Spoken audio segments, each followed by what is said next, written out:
morning, everyone, and thank you for joining CX 5-Star Secrets Live with Katie Maris, who happens to be on another call. So now with Allison Rank and Adam Gaedke.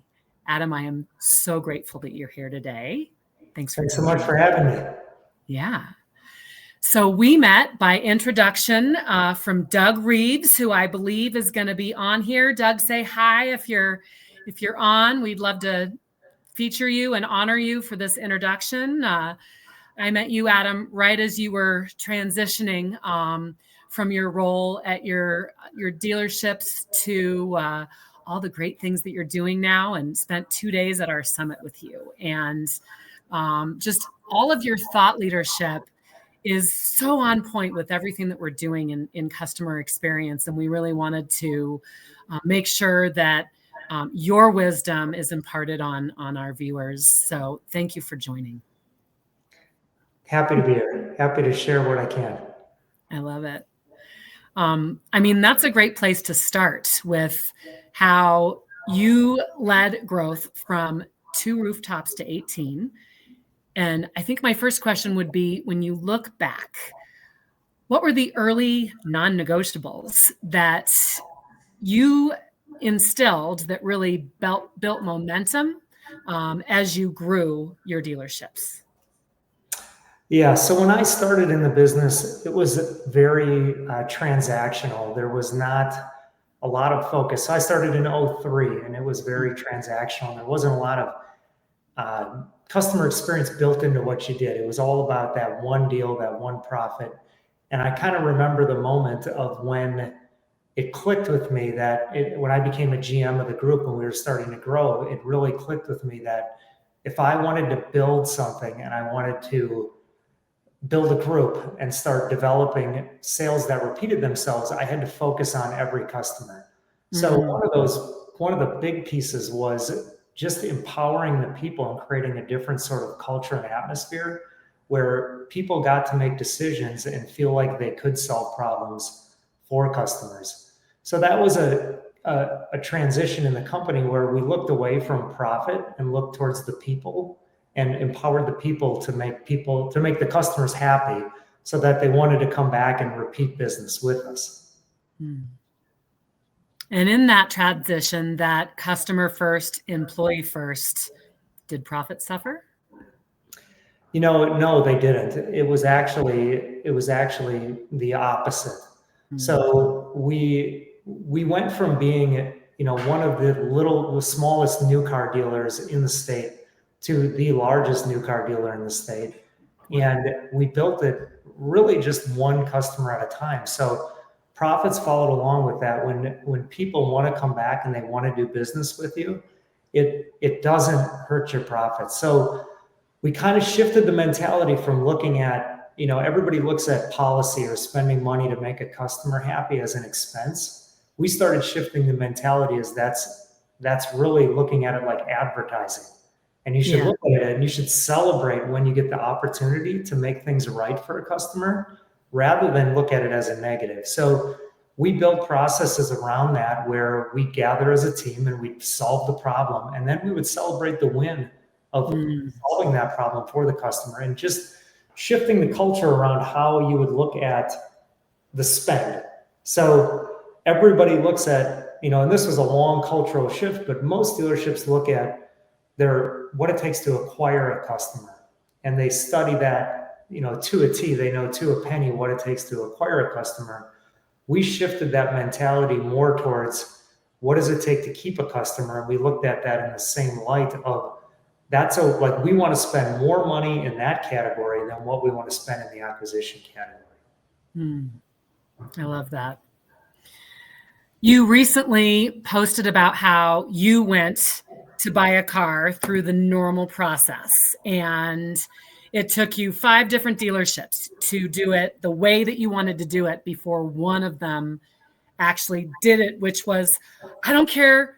Tell the story here. I actually think it's really relevant. So could you recap what you had shared?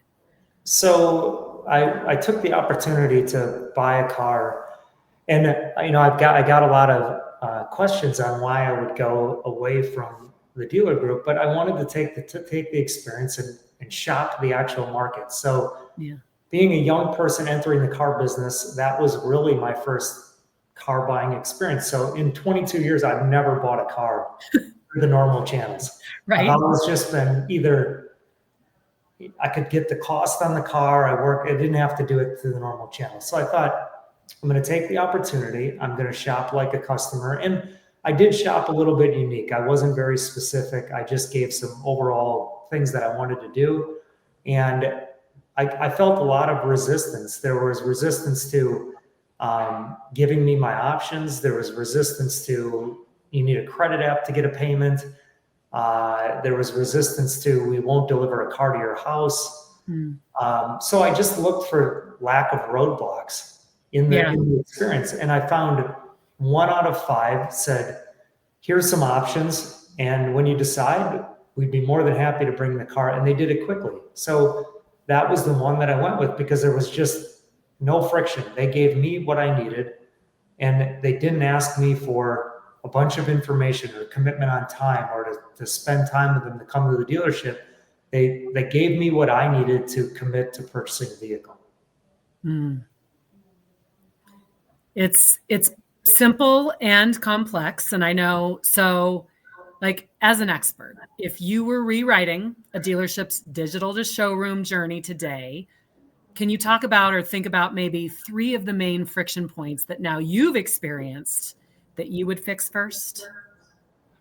Yeah. So number 1, you have to give up the control factor. So you have to give up you could call it a paywall or an information wall.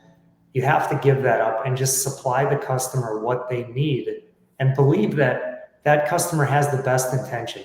And if they want to take your information and they want to shop it, be confident in what you're presenting. Let them take the time to do it. Be the first one to get them the information that they need. And if by chance that's what they want to use to shop, chances are in this day and age that the customer has landed on your vehicle or landed on your dealership.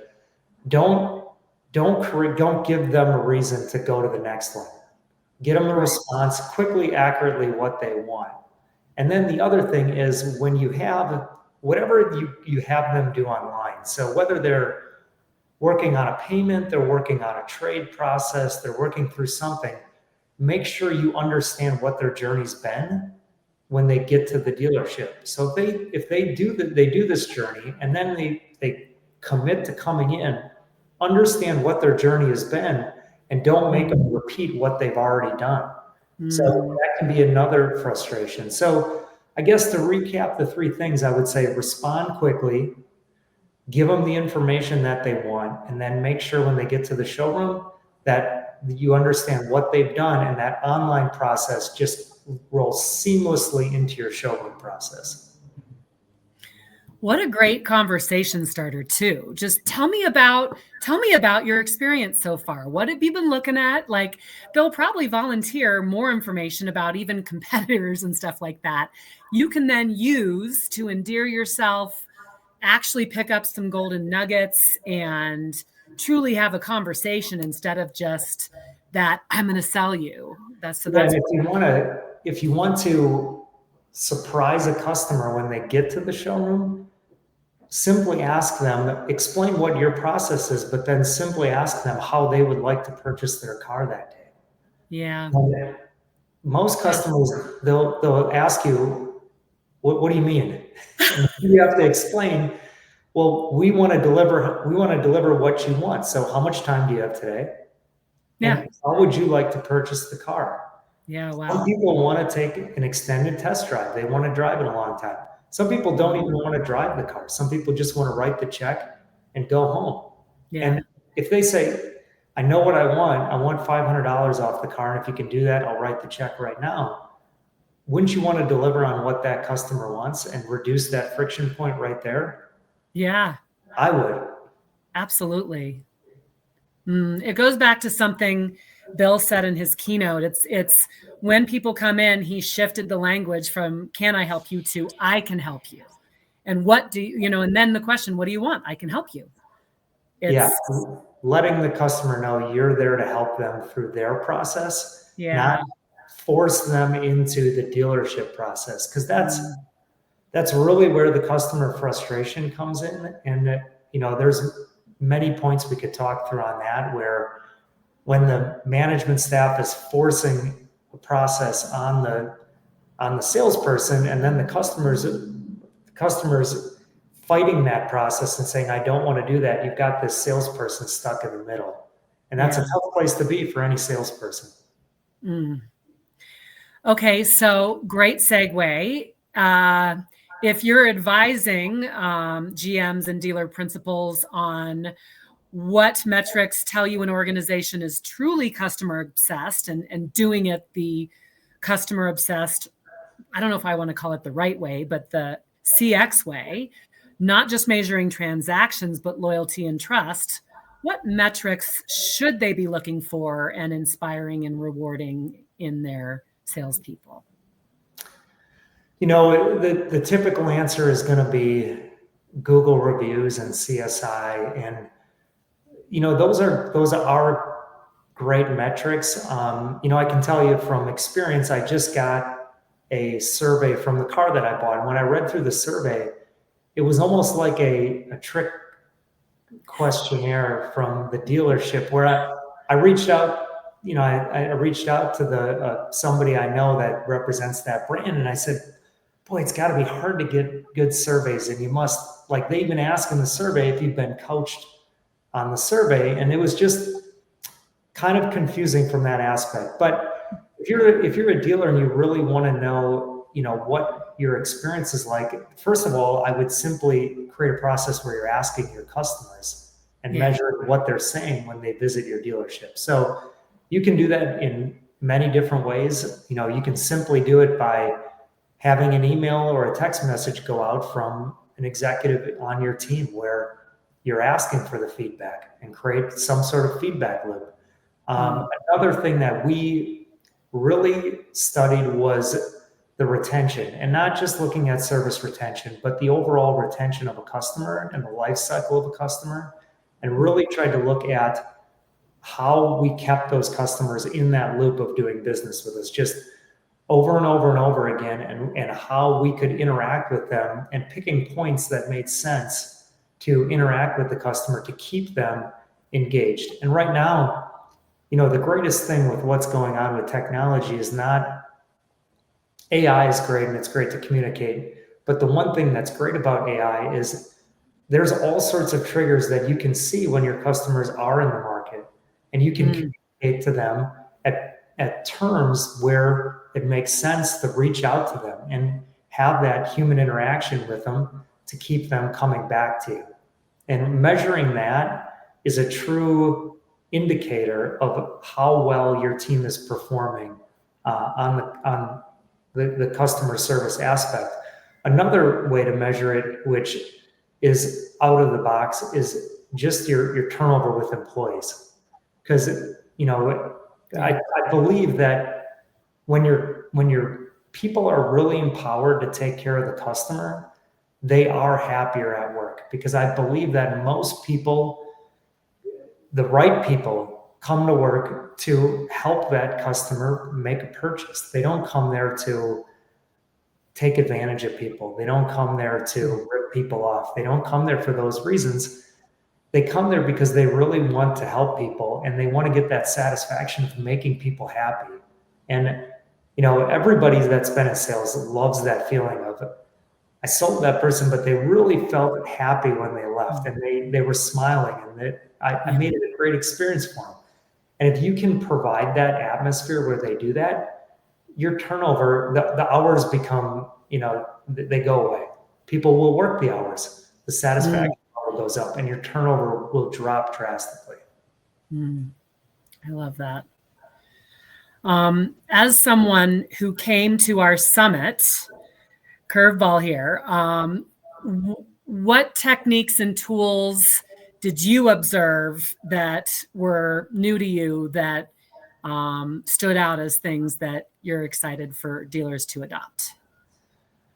It was really, interesting to hear, for me to hear from the other businesses and the one thing I thought that was really exciting was listening to these different industries talk about how when it clicked with them and how they were able to scale once they really got into this customer experience and they just started focusing and creating a world where they stood out because their experience was far superior than everybody. So that to me was really exciting for the industry because I think when you look at what the difference, like I think Katie said it the best, like the tiebreaker is the experience. And when you looked at these industries that were able to go from nothing to skyrocket, they created the experience that kept people coming back. And it was just a no-brainer that they were the number one in the industry. The automotive industry, I believe, has a ton of opportunity.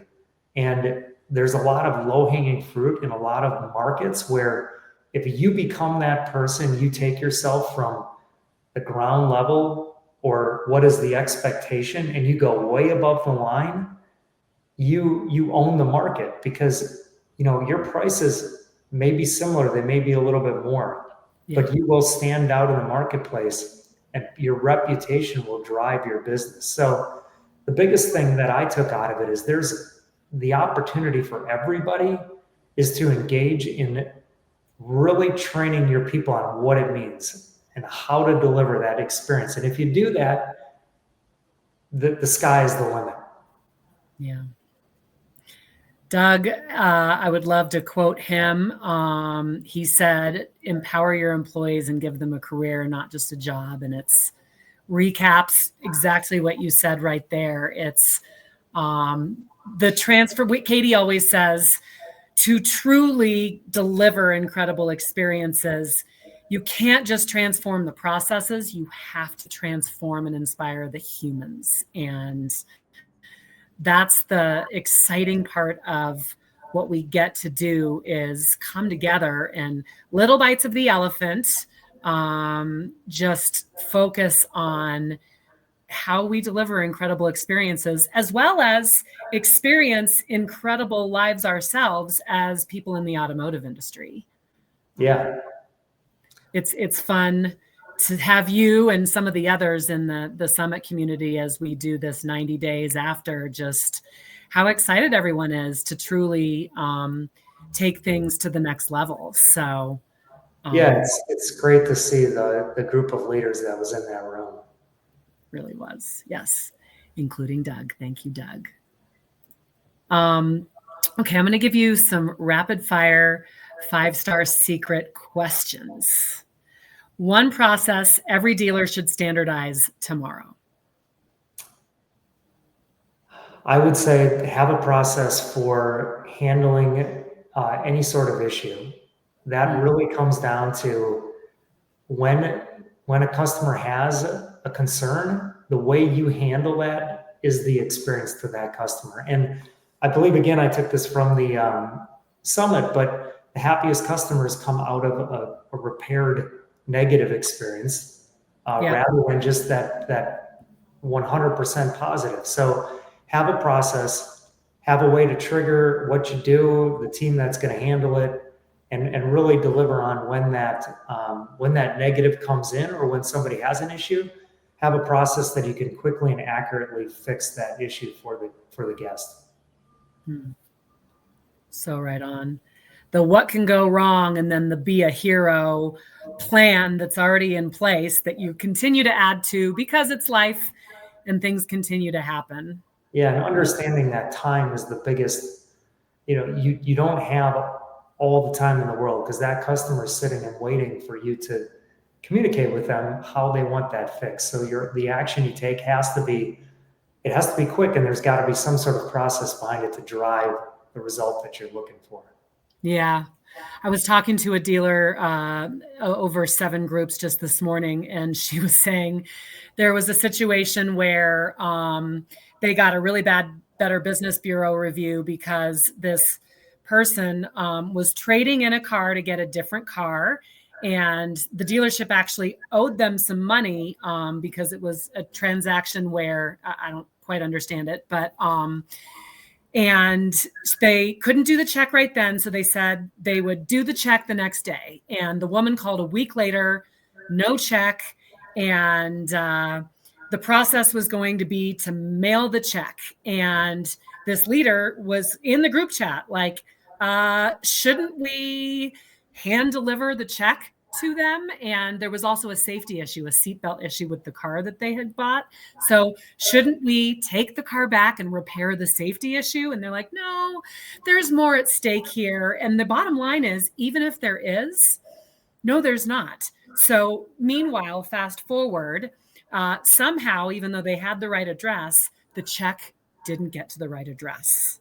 So all of this comedy of errors when the simple, like, be a hero, just even if there's more to the story, make the 40-mile drive to make this customer happy. They're a loyal customer that's come back time and time again. Like, that was in the customer's history, should be so second nature. And yet we all get so busy that literally the dealership kind of fell all over themselves. It was just, I thought I'd bring it up. Yeah. And I can say that things like that have happened to me, to us as well. I think, the one thing that I always tried to take out of those was to communicate to the team, like, let's put ourselves in the customer's shoes for a moment. They just bought this car. It's a huge investment for them. We owed them money. We didn't get them the money. And then they had an issue with the car. And then we were delayed in all the things that we said we would do for them. Their mind is just going, well, they got my money and now and that's the retention side. Yeah. So you think about flipping that the other way, and the check was there right away. The seatbelt issue was addressed. You picked the car up, you dropped the check off, you fixed the issue. Yeah. All of a sudden now you have a customer for life. Yeah. And the person goes, I had an issue, they fixed it, they helped me. I understand now that once I buy, I'm not on my own. They're here to stand behind what they sold me.